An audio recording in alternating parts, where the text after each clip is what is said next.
Good day to you all. How are you today? I hope you are all doing well. Let's thank God for this fantastic day. மரத்தடி நிழலில் ஆங்கில இலக்கண குறிப்புகள், grammar tips and the shade of the tree. 50 days. ஏன் மரத்தடி நிழலில் என்று யோசிக்கிறீங்களா? Yes, chill என்று நடைமுறை வாழ்வில் இலக்கணத்தை சுமையாக கருதாமல் சுலபமாக பிழையின்றி சரளமாக சட்டென எப்படி பயன்படுத்திடலாம் என்று பார்க்கலாம். உதாரண வாக்கியங்களூடாக ஆங்கில இலக்கண குறிப்புகளை இலகுவில் பயன்படலாம். நாம அனைவரும் 50 நாட்கள் தொடர்ச்சியாக பயிற்சி எடுக்க போகின்றோம். வீடியோ பார்வையிடும் அனைவரும் வாய் விட்டு சொல்லி பயிற்சி எடுத்துக் கொள்ளுங்கள். வீடியோவை ஸ்கிப் பண்ணாம பார்வையிடுங்கள். இதேபோல் பயனுள்ள வீடியோக்களை பார்வையிட இன்னும் சேனலை சப்ஸ்கிரைப் பண்ணாமல் பார்வையிடுகிறீர்களாயின் இப்பவே சப்ஸ்கிரைப் பண்ணிக்கொள்ளுங்கள். அருகே உள்ள பெல் ஐக்கனையும் கிளிக் பண்ணிக்கொள்ளுங்கள். அப்போதான் உடனுக்குடன் நோட்டிபிகேஷன்ஸ் பெற்றுக்கொள்ள முடியும். மற்றவர்களும் பயனடைய லைக் பண்ணிட்டு ஷேர் பண்ணிக்கொள்ளுங்க. Let's start the practice. Day 25. Meeting deadlines. நாம ஏதாவது ஒரு செயற்பாடு ஒரு குறிப்பிட்ட நேரத்தில் அல்லது அதற்கு முன்னர் நடைபெறும் அல்லது நடைபெற வேண்டுமாயின் ஆங்கிலத்தில் by என்னும் சொல்லை பயன்படுத்துவோம். இந்த by என்னும் சொல் 8 விதமான சந்தர்ப்பங்களில் பயன்படுத்தப்படும். அவற்றில் ஒரு சந்தர்ப்பத்தையே நாம் இன்று பார்க்க போன்றோம். By is used to say something will happen at or before a certain time. That means there is a deadline. By plus time expression tells us not later than or before a particular time. உதாரணங்கள் பார்ப்போமா? நீங்க அந்த வேலைய வெள்ளிக்கிழமை அளவில் கட்டாயம் செய்து முடிக்கணும். நாம மேலும் விளக்கத்தை பெற்றுக் கொள்வதற்காக ஒரு சில வினாக்களை வினவி பார்ப்போம். Is the work finished? வேலை முடிக்கப்பட்டு விட்டதா? இல்ல. No. Is it okay to finish the work after Friday? வெள்ளிக்கிழமைக்கு பிறகு நாங்க அந்த வேலையை முடித்து கொள்ளலுமா? No. அதுவும் இல்ல. அப்படின்னா is there a deadline? அதற்கு ஒரு டெட்லைன், இறுதி திகதி உண்டா? Yes. எது? வெள்ளிக்கிழமை, Friday.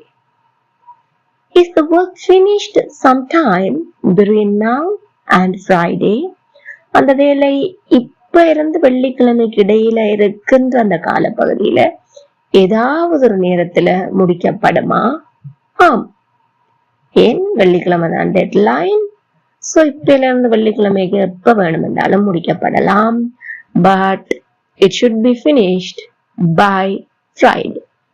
அப்போ நீங்க அந்த வேலைய வெள்ளிக்கிழமை அளவில் கட்டாயம் முடிக்க வேணும் என்பது ஆங்கிலத்தில் எப்படி நாங்க சொல்லுவோம்?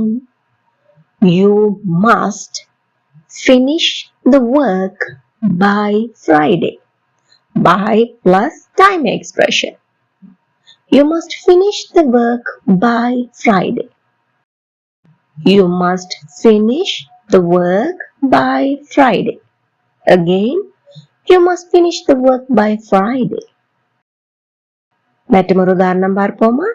தயவு செய்து அதை நாளைக்குள் அனுப்பிவிடுங்க. நாளைக்கு பிறகு அனுப்ப முடியாது. நாளைக்கு தான் டெட்லைன். இது எப்படி ஆங்கிலத்தில் சொல்லலாம்? Please send it by tomorrow. Please send it by tomorrow. Please send it by tomorrow. எல்லாருமே கூட சேர்ந்து வாய் விட்டு சத்தமா சொல்லி பாருங்க. Please send it by tomorrow. மாணவர்கள் 6 மணிக்குள் இங்கு வந்தடைய வேண்டும். அப்ப 6 மணி தாண்டி யாரும் வர முடியாது. 6 மணி என்பது ஒரு டெட்லைன். மாணவர்கள் ஸ்டூடெண்ட்ஸ் கட்டாயமான செயல்பாடு must வந்தடைதல் reach. Students must reach here by 6 o'clock. Students must reach here by 6 o'clock. Students must reach here by 6 o'clock. Again, students must reach here by 6 o'clock. விருந்தினர்கள் ஹோட்டல் அறைகளை 11 மணி அளவில் காலி பண்ணணும் கட்டாயம். விருந்தினர்கள் the guests must vacate the hotel rooms by 11 o'clock. The guests must vacate the hotel rooms by 11 o'clock. Again, the guests must vacate the hotel rooms by 11 o'clock. மற்றொரு உதாரணம் பார்ப்போமா? நான் இந்த செயல் திட்டத்தை திங்கட்கிழமை அளவில் முடித்தே ஆகணும். எனக்கு நானே சொல்லிக் கொள்றேன். கட்டாயம். Deadline அப்ப Monday. I have to finish this project by Monday. I have to finish this project by Monday. Again, I have to finish this project by Monday. எங்கூட சேர்ந்து வாய் விட்டு சத்தமா சொல்லி பாருங்க. I have to finish this project by Monday. மற்றொரு உதாரணம் ஒன்று பார்ப்போம். அவள் அங்கு நள்ளிரவில் வந்து சேர்ந்திட வேணும். அப்போ இங்க டெட்லைன் என்ன? நள்ளிரவு. She must reach there by midnight. She must reach there by midnight. Again, she must reach there by midnight. எங்கூட சேர்ந்து எல்லாரும் சத்தமா வாய் விட்டு சொல்லி பாருங்க. She must reach there by midnight. Now, this is the time for you to check your understanding.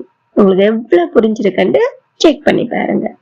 நாங்கள் 1 மணி அளவில் சமைத்து முடித்திட வேணும். தை மாத இறுதிக்குள் அவர்கள் அந்த புத்தகங்களை ஒப்படைத்து விடணும். நாளை இந்த நேரத்திற்குள் அவள் இங்கு வந்துடணும்.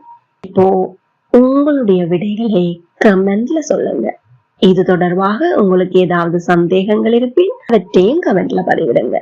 இந்த வீடியோ உங்களுக்கு பயனுள்ளதாக இருந்திருப்பின் ஒரு லைக் பண்ணிட்டு மற்றவங்களும் பயனடைய ஷேர் பண்ணிக்கொள்ளுங்க. இதே போல் மேலும் பல வீடியோக்களை பார்வையிட இந்த சேனலை இதுவரை சப்ஸ்கிரைப் பண்ணி இருக்காவிடில் இப்பவே சப்ஸ்கிரைப் பண்ணிட்டு கூடவே பெல் ஐக்கனை அழுத்திக் கொள்ளுங்கள். அப்போ புது வீடியோக்கள் போட உடனுக்குடன் நோட்டிபிகேஷனை பெற்றுக்கொள்வீர்கள். Thank you for watching.